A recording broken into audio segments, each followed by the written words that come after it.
Hello guys, this is Roshan Singh. Today I want to teach you informal sentence. यानी कि अब तक हमने इसके पहले वाले वीडियो में टेंस के फ्यूचर परफेक्ट कॉन्टिन्यूअस टेंस तक पढ़े। यानी कि फ्यूचर परफेक्ट कॉन्टिन्यूअस टेंस का मतलब लास्ट टेंस, यानी कि टेंस सभी खत्म हो गया। आज पढ़ेंगे इनफॉर्मल सेंटेंस, ठीक ना। तो चलिए, अगर वीडियो अच्छा लगा तो वीडियो को लाइक और चैनल को सब्सक्राइब जरूर कीजिएगा और बेल आइकन को प्रेस कर दीजिएगा, क्योंकि जब भी मैं वीडियो अपलोड करूं तो आप तक जरूर पहुंचे, ठीक ना। तो चलिए वीडियो को स्टार्ट करते हैं। पढ़ते हैं क्या, informal sentence. Informal sentence informal sentence की हिंदी अनाधिकारिक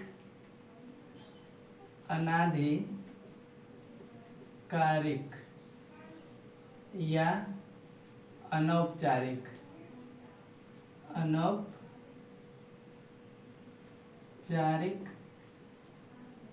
वाक्य। सेंटेंस मीन्स वाक्य, यानी कि इनफॉर्मल का मतलब अनाधिकारिक या अनौपचारिक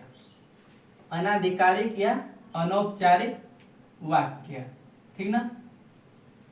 तो अब इसमें क्या लिखेंगे, सिंटेक्स। यानी कि जैसे हमने मॉड्यूल और टेंस पढ़ते आए, क्या क्या सबसे पहले लिखते थे, सिंटेक्स, उसके बाद सिम्पटम, उसके बाद एग्जाम्पल। यानी कि सिंटेक्स और सिम्पटम को लिखने का अर्थ क्या होता है, यानी कि लिखने का मतलब क्या होता है।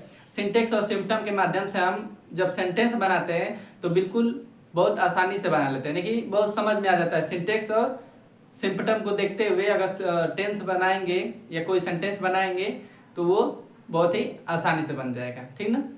दूसरे वाक्य को आसान करने के लिए क्या किसकी जरूरत पड़ती है, सिंटेक्स का, सिम्पटम का। तो अब इसमें लिखेंगे सिंटेक्स में जानते हैं आप लोग क्या, सूत्र। सिंटेक्स में होता है सूत्र। अब सूत्र में क्या रहेगा, यानी कि सबसे पहले आएगा सब्जेक्ट और सब्जेक्ट के बाद प्लस वांट टू, और वांट टू को एक और भाषा में क्या बोलते हैं, वन्ना। वांट टू को और क्या बोलते हैं, वन्ना, ठीक ना, वन्ना। उसके बाद plus subject want two plus verb plus object या अदर, यानी कि अदर का है या ऑब्जेक्ट का है, दोनों बात क्या है, सेम है। तो इतना आएगा किसमें, सिंटेक्स में, इनफॉर्मल सेंटेंस के सिंटेक्स में। अब यहाँ पे लिखेंगे क्या, सिम्पटम मीन्स पहचान, जानते ही है। तो इसमें पहचान क्या रहेगा, वांट टू का मतलब क्या होता है, चाहना, यानी कि चाहता। उसके बाद और क्या आएगा, है, हूँ, यानी कि सिम्पटम, यानी कि हिंदी वाक्य के लास्ट में चाहता हूँ, चाहता है, चाहते हो, ऐसे कुछ है तो क्या होगा, वो इनफॉर्मल सेंटेंस। अब इसमें एग्जांपल देखते हैं, यानी कि एग्जांपल नंबर फर्स्ट, यानी कि जैसे ऐसे बोलना हो, मैं घर जाना चाहता हूँ। मैं क्या करना चाहता हूँ, घर जाना चाहता हूँ। तो सबसे पहले मैं आया, यानी कि सब्जेक्ट। तो सब्जेक्ट क्या है, आई, तो आई लिखेंगे। उसके बाद वांट टू का प्रयोग, यानी कि आई वांट टू, ठीक ना, आई वांट टू। उसके बाद और क्या है, जाना चाहता हूँ। तो जाने का वर्ब क्या है, जाना, तो जाने का गो, और कहाँ जाना चाहता हूँ, घर, तो गो टू होम। और उसके बाद फुल स्टॉप, यानी कि मैं घर जाना चाहता हूँ, मैं क्या करना चाहता हूँ, घर जाना चाहता हूँ। तो I want to go home, यानी कि यहाँ पे टू दो, यानी कि टू का दो बार प्रयोग नहीं करेंगे, सिर्फ I want to go home. तो क्या हो जाएगा, सेंटेंस करेक्ट माना जाएगा, फुल स्टॉप, यानी कि I want to go home. फिर उसके बाद टू का प्रयोग नहीं करेंगे, ये हो गया। अदर में क्या है, ऑब्जेक्ट में घर, यानी कि होम।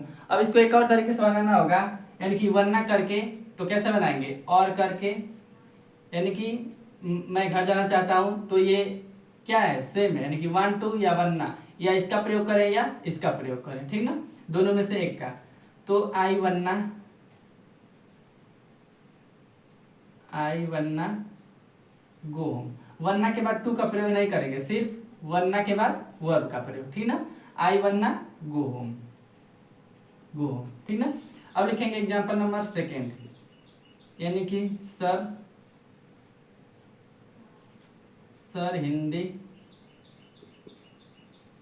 हिंदी नहीं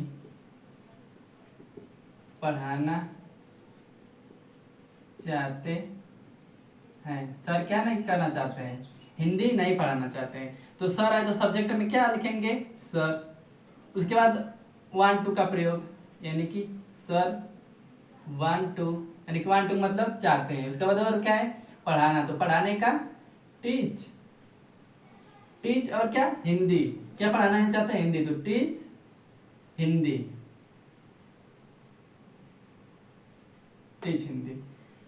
यानी कि सर हिंदी नहीं पढ़ाना चाहते हैं। तो सर सॉरी इसमें नहीं आया ना, यानी कि सर हिंदी नहीं पढ़ाना चाहते हैं। तो सर वांट टू नहीं, सर डोंट वांट टू, यानी किसका प्रयोग, जैसे कि ये किसका क्या है, हिंदी वाक्य लास्ट में तायती आया ना, यानी कि ताय, सर हिंदी पढ़ाना नहीं चाहते हैं, तो तायती आए तो क्या, प्रेजेंट परफेक्ट टेंस होता है। तो सॉरी प्रेजेंट इंडेफिनिट टेंस होता है। तो प्रेजेंट इंडेफिनिट टेंस में क्या आता है, डू या डज का प्रयोग। तो इसमें अगर नहीं आए, अगर अफर्मेटिव हो तो उसमें डू डज का प्रयोग नहीं करेंगे, अगर निगेटिव आ जाए कि नए शब्द आ जाए तो डू डज का प्रयोग करेंगे। यानी कि सर हिंदी नहीं पढ़ाना चाहते हैं। तो अगर पढ़ाना चाहते हैं तो क्या लिखेंगे, वांट टू। अगर नहीं चाहते हैं तो सर डोंट, सर डजंट, क्योंकि सिंगुलर के साथ डज का प्रयोग और प्लूरल के साथ डू का प्रयोग।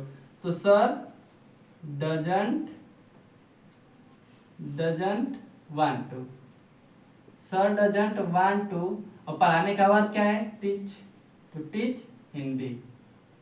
अब ये करेक्ट हुआ, यानी कि सर हिंदी नहीं पढ़ाना चाहते हैं, तो sir doesn't want to teach Hindi. अब वरना से बनाएंगे, यानी कि और करके, सर डजंट वरना टू का प्रयोग नहीं, यानी कि डजंट वरना टीच हिंदी। अब लिखेंगे एग्जांपल नंबर थर्ड, यानी कि दो एग्जांपल किए। अब एग्जांपल थर्ड में देखते हैं क्या आता है।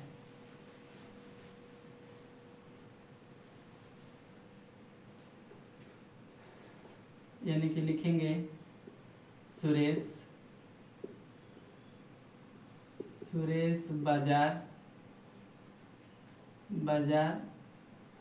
बाजार में घूमना चाहता है। सुरेश क्या करना चाहता है, बाजार में घूमना चाहता है। तो सब्जेक्ट इसमें क्या है, सुरेश, तो लिखेंगे सुरेश। उसके बाद क्या, वांट टू का प्रयोग, यानी कि चाहता है। अगर नहीं चाहता तो यहाँ पे डजंट लिखते, और चाहता है तो वांट टू, यानी कि सुरेश वांट टू, वर्ब क्या है, घूमना, तो घूमने का मुझ, और कहाँ घूमना चाहता है, बाजार में, तो मुझ इन द मार्केट।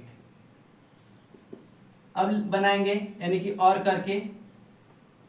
करके किसके लिए, वरना के लिए। तो सुरेश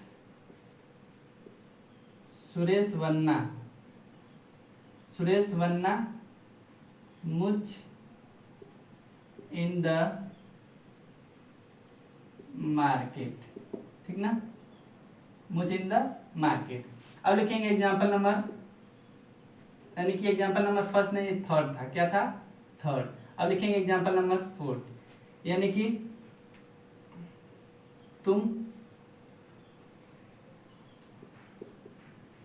रोड पर टहलना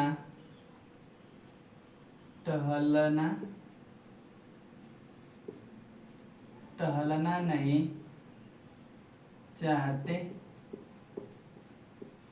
चाहते हो, लेकिन तुम क्या करना नहीं चाहते हो, रोड पर टहलना नहीं चाहते हो। तो इसमें सब्जेक्ट आया यू, तो यू लिखेंगे। अब उसके बाद जब नहीं आया तो डू और डज का प्रयोग, यानी कि अगर सब्जेक्ट के अनुसार, यानी कि सब्जेक्ट सिंगुलर है तो डज का प्रयोग, और प्लूरल है तो डू का प्रयोग। तो यहाँ पे क्या है तुम, प्लूरल, तो प्लूरल के लिए डू, यानी कि डू में क्या करेंगे, नॉट जोड़ेंगे, यानी कि निगेटिव है तो नॉट जोड़ेंगे, यानी कि यू डोंट, यानी कि लास्ट में क्या है, चाहते हो। जब ता आती है ते आए तो क्या, प्रेजेंट इंडेफिनिट टेंस, तो प्रेजेंट इंडेफिनिट टेंस का हेल्पिंग ऑफ डू या डज, तो डोंट लिखेंगे, यानी कि यू डोंट। उसके बाद क्या लिखेंगे, वांट, ये मैं बार बार ऐसे कर दे रहा हूँ, यानी कि वांट ऐसे रहेगा, यू डोंट वांट टू। अब क्या वर्ब क्या है, टहलना चाहते हो, टहलने का वॉक, तो वॉक, और कहाँ टहलना चाहते हो, सड़क पर, तो ऑन द रोड, ठीक ना, ऑन द रोड। अब बना लिखेंगे किसके लिए, और करके वरना के लिए, तो यू डोंट वरना, वरना, यहाँ पे वांट नहीं, यू डोंट वरना वॉक ऑन द रोड, ठीक ना। यानी कि क्या है, थर्ड एग्जांपल, सुरेश बाजार में घूमना चाहता है, तो Suresh want to move in the market, यानी कि बाजार में घूमना चाहता है। दूसरे तरीके से कैसे बनाए, यानी कि और करके, तो सुरेश वरना move in the market. Fourth example क्या है, तुम रोड पर टहलना नहीं चाहते हो, तो सब्जेक्ट क्या है, यू, तो यू लिखे। उसके बाद डोंट, यानी कि डोंट और डजंट का प्रयोग करेंगे, अगर चाहते हो लास्ट में क्या आता है, तो अगर नहीं आया, निगेटिव है तो डोंट का प्रयोग करें, क्योंकि अफर्मेटिव आ रहा है ताते हैं, तो डू और डजंट का प्रयोग नहीं करते हैं, डू डज का, और निगेटिव आया तो इसमें करते हैं, यानी कि you don't want to walk on the road, यानी कि तुम रोड पर टहलना नहीं चाहते हो। या ऑब्लिक करके और करके ऐसे बनाए, यू डोंट वरना वॉक ऑन द रोड, ठीक ना। तो ये है इनफॉर्मल सेंटेंस। तो किसे किसे वीडियो अच्छा लगा, अगर वीडियो अच्छा लगा हो तो कमेंट में जरूर बताइएगा, और ये भी बताइएगा कि आप कहाँ से हो, ठीक ना, कि मुझे भी पता चले मेरा वीडियो कहाँ कहाँ तक जा रहा है, और कमेंट जरूर कीजिएगा। तब तक के लिए जय हिंद।